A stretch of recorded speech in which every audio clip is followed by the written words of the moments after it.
Bruce was Bruce was fed up, man. Bruce was ready to reach through that fucking mirror. He said, enough, goddammit. And Tangina got mummified, and Donna came out Tangina's mummified body. This movie, listen, man,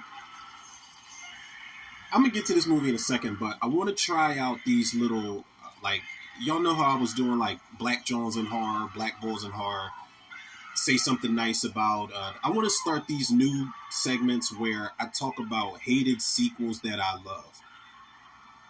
Poltergeist 3, man, I don't, listen, when I say I could give two shits of a rat's ass about the hate that this movie gets, this is the best movie in the Poltergeist franchise. I don't care how blasphemous it sounds, because I know it's a lot of purists out there, especially the Tobe Hooper fans. Rest in peace, shout out to Tobe Hooper. Of course, the original's a classic, man. I love that original movie.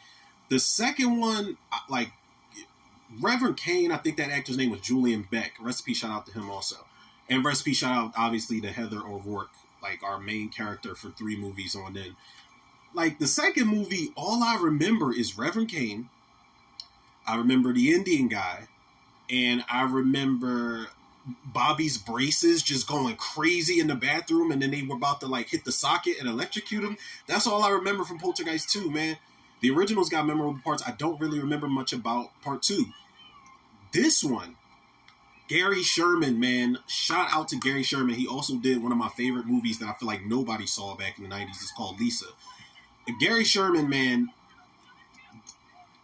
this movie is so particular. This movie is so meticulous about these mirror effects, man. I know everybody loves Mirrors with Kiefer Sutherland, and Alejandra Ayad did a really good job with that movie. And I think Amy Smart was the actress that pulls her jaw open. Her reflection pulls the jaw open.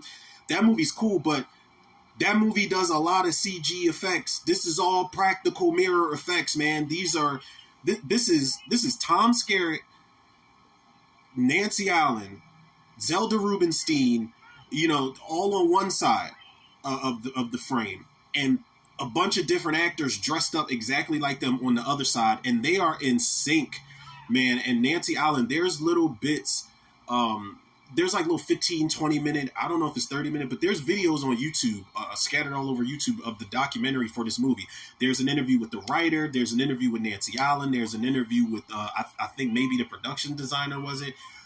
The effort that went into these practical mirror tricks in this movie is just so appreciated. This movie scared the shit out of me as a kid. I think it's probably, if we're going to talk which entries are scary, this is the scariest entry in the franchise, man. And Tom Skerritt, I know we love Joe Beth Williams, and I know we love, I think Craig T. Nelson's the actor's name. We love that original cast, obviously, but sometimes you get cast members who aren't really good replacements in horror movies or just movies in general. Tom Skerritt and Nancy Allen have amazing chemistry in this movie, man. I'm talking if they were, I wanted them to be a couple in real life when I was a kid, man. I still do. I love these two in this movie together, man. Tom Skerritt's so smooth with his fucking crustache. Nancy Allen is a fox in this movie, man. I'm trying to tell y'all. Then you got Dr. Seaton, who is basically, Dr. Cruz from Friday the 13th, The New Blood. Dr. Seaton is a piece of shit. And this is the only movie in the franchise, I believe, where I think the writer or somebody involved in making this movie said this is the only Poltergeist movie that features somebody actually dying. And Dr. Seaton, in this scene right here, he's about to get killed. He's about to fall down the elevator shaft. And, I didn't know growing up. I always thought that,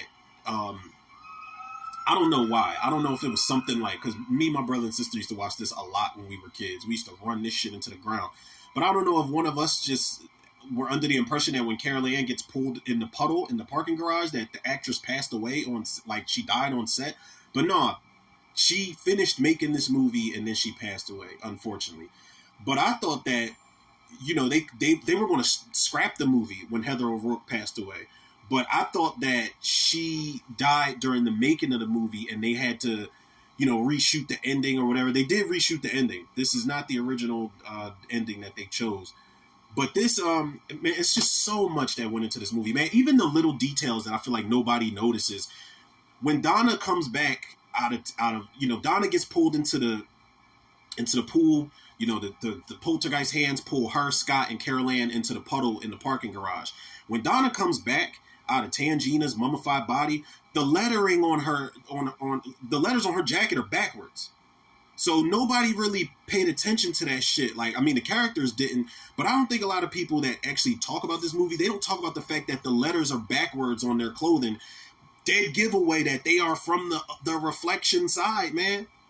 Scott just peeled her face off and they're just walking down the hallway smiling, and then they kind of like lean over to the one side of the room and then, or the one side of the hallway, and then they disappear, but you still see their reflections walking down the hall. Like yo.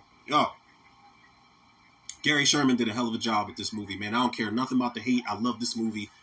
What would I give Poltergeist 3 rating wise? I'm not sure. I'll wait and do a commentary and I'll save a rating for that. But I love this movie, man. I love this movie. If we're going to talk about movies where there's demonic forces and all the reflections and all of that stuff, this is the template for me, man.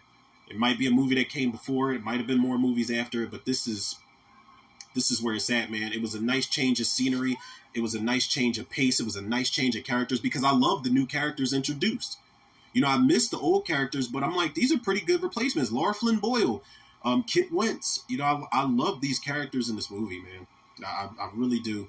Great movie. Bittersweet, though. You know, when that theme plays at the end of it, you know, it's hard not to get choked up thinking about Heather O'Rourke. I think, like, come on, man. You think of all the child actors that started in horror movies, like Danielle Harris from the Halloween movies, Alex Vincent from the Child's Play movies, even Brandon Adams from People Under the Stairs.